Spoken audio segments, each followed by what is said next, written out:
नमस्कार दोस्तों, अस्सलाम वालेकुम। आखिर कौन है ये वसीम रिजवी जो मुसलमान के नाम पे बोले तो एक कलंक है और एक धब्बा है, एक जाहिल इंसान है। और इसकी शुरुआत कहाँ से हुई और अब ये क्यों ऐसे भद्दे बयान देता है, इसके बयानों पर आप गौर कीजिए। जो इसने नया बयान दिया है, इसका कहना है कि कुरान की 26 आयतें बैन होनी चाहिए, बदली जानी चाहिए, खत्म होनी चाहिए। ये ऐसी देखने को मिलती है जो इसके विपरीत है, जिससे इंसान में अलग होने की एक अलग हो और धर्मों से। तुम कत्ल करने के लिए तुमको छूट दी गई है, काफिरों का कत्ल कर दो।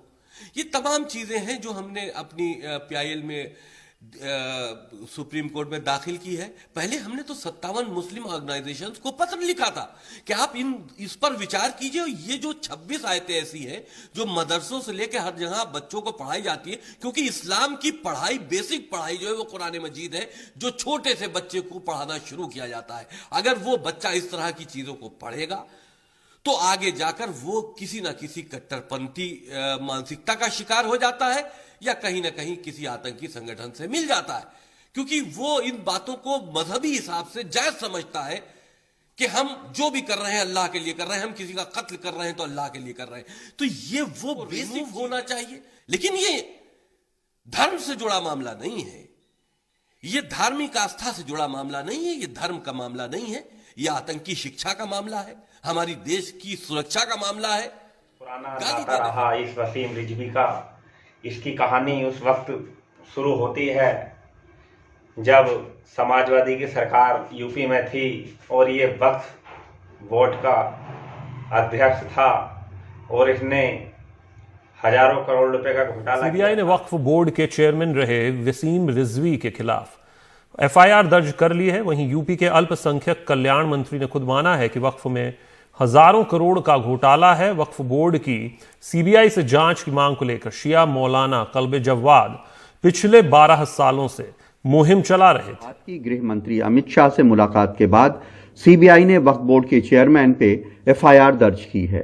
इसमें बहुत जबरदस्त घोटाले हैं, बहुत जबरदस्त बेईमानियां हैं। अंदाजा ये तकरीबन 10,000 करोड़ के घोटाले हैं और इसने हजारों ट्रस्ट जो है वो जो एक्स चेयरमैन है उसने हजारों ट्रस्ट डिलीट किए हैं और सैकड़ों ट्रस्ट उसने बेचे हैं और उसने खरबों का घोटाला किया है उसने। लिहाजा इस पर जांच होना बहुत ज़रूरी थी। दूसरी चीज़ बहुत ज़रूरी अहम यह है कि मुजरिमों को फौरन गिरफ्तार किया जाए। मुल्ला कल्बे जवाद के कहने पर हुई है। मुल्ला कल्बे जवाद के अलावा कोई दूसरा नहीं है जो हमारे खिलाफ एलिगेशन लगाता हो। उसके बाद यूपी में बीजेपी की सरकार आई और ये तुरंत ही बीजेपी की सरकार में आ गया और इसके ऊपर आज की डेट में FIR दर्ज हो चुकी है कुछ दिन पहले। और इसने दबाव में आकर ये बयान दिया है कि कुरान की आयतें बदली जानी चाहिए। इससे पहले इसने बहुत ज़्यादा गंदे गंदे बयान दिए हैं दोस्तों, जिसमें एक बयान में इसने बोला है कि मदरसों में तालीम नहीं दी जाती, वहाँ आतंकवादी पैदा होते हैं। जो देखिए ये कुछ मुल्ला मौलवियों का एक मेन कारोबार बन गया है वो, क्योंकि ये मदरसे ज्यादातर चंदों के ऊपर चलते हैं, ज़कात के ऊपर चलते हैं। तो ये चंदा और ज़कात वसूल करने के लिए मदरसों का जो है वो एक कारोबार चल रहा है, जिसका खमियाजा मुसलमान बच्चों को भुगतना पड़ रहा है। और मदरसों से कई नुकसानात हो रहे हैं, जैसे कि मान लीजिए मदरसा, ज्यादातर नुकसान ग्रामीण क्षेत्रों में हो रहे हैं।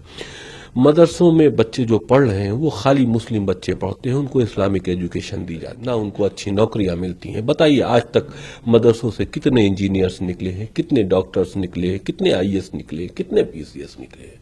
हाँ, कहीं कहीं मदरसों से टेररिस्ट जरूर निकले हैं। तो उसके बावजूद इसने एक दूसरा और विवादित बयान दिया था कि हमारे जमात में मौलाना साद जो कोरोना वायरस का जब सिलसिला चल रहा था बोला था कि वो एटम बम बने हुए हैं। वसीम रिजवी ने कहा कि अगर जमात में शामिल लोगों की वजह से कोरोना वायरस फैलता है और किसी की मौत उस संक्रमण से होती है तो मौलाना मोहम्मद साद के खिलाफ हत्या का मुकदमा दर्ज होना चाहिए। वसीम रिजवी ने तो यहाँ तक कह दिया कि वहाबी जमातियों को देखकर ऐसा लगता है कि उनका अल्लाह कोई और है, क्योंकि वह कहते हैं कि यह महामारी अल्लाह ने दी है और बंदों को इसके लिए अल्लाह से तौबा करनी चाहिए। अल्लाह की इबादत करना और उससे तौबा करना अच्छी बात है, लेकिन अल्लाह कभी अपने बंदों पर जुल्म नहीं करता।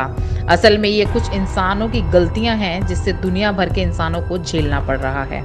आपको यहाँ भी बताते चले। और ये इतना भद्दा, इतनी गंदी सोच का इंसान अगर बाबरी मस्जिद का कोई पक्षधर नहीं था मुसलमानों में, तो ये पहला इंसान था जो चाहता था कि अयोध्या में मंदिर ही बने, मस्जिद का फैसला हमारे हक में आए ना। और इन जैसे जाहिलों की वजह से हमें बाबरी पर रोना पड़ता है और ताउम्र रोना ही पड़ेगा। और इसके बावजूद भी इसने एक बड़ी विवादित मूवी बनाई थी, राम जन्मभूमि। मेरा तो ये कहना है कि ये मुसलमान के नाम पे कलंक और धब्बा है। ये इसकी ऐसी जवान है कि ये जहां जाता है टट्टी फिरता है। इसके बारे में आपकी क्या राय है, आप मेरी वीडियो और कमेंट में बताइएगा। इसके लिए फिर मैं एक पूरी हिस्ट्री का अलग से वीडियो बनाऊंगा। धन्यवाद। अस्सलाम वालेकुम। नमस्कार, मैं हूं मानक गुप्ता। अगर आपको हमारा ये वीडियो पसंद आया हो तो इसे लाइक और शेयर जरूर करें, और हाँ, हमें सब्सक्राइब और फॉलो करना ना भूलें ताकि आप देश और दुनिया की कोई खबर मिस ना करें। तो जुड़े रहिए हमारे साथ।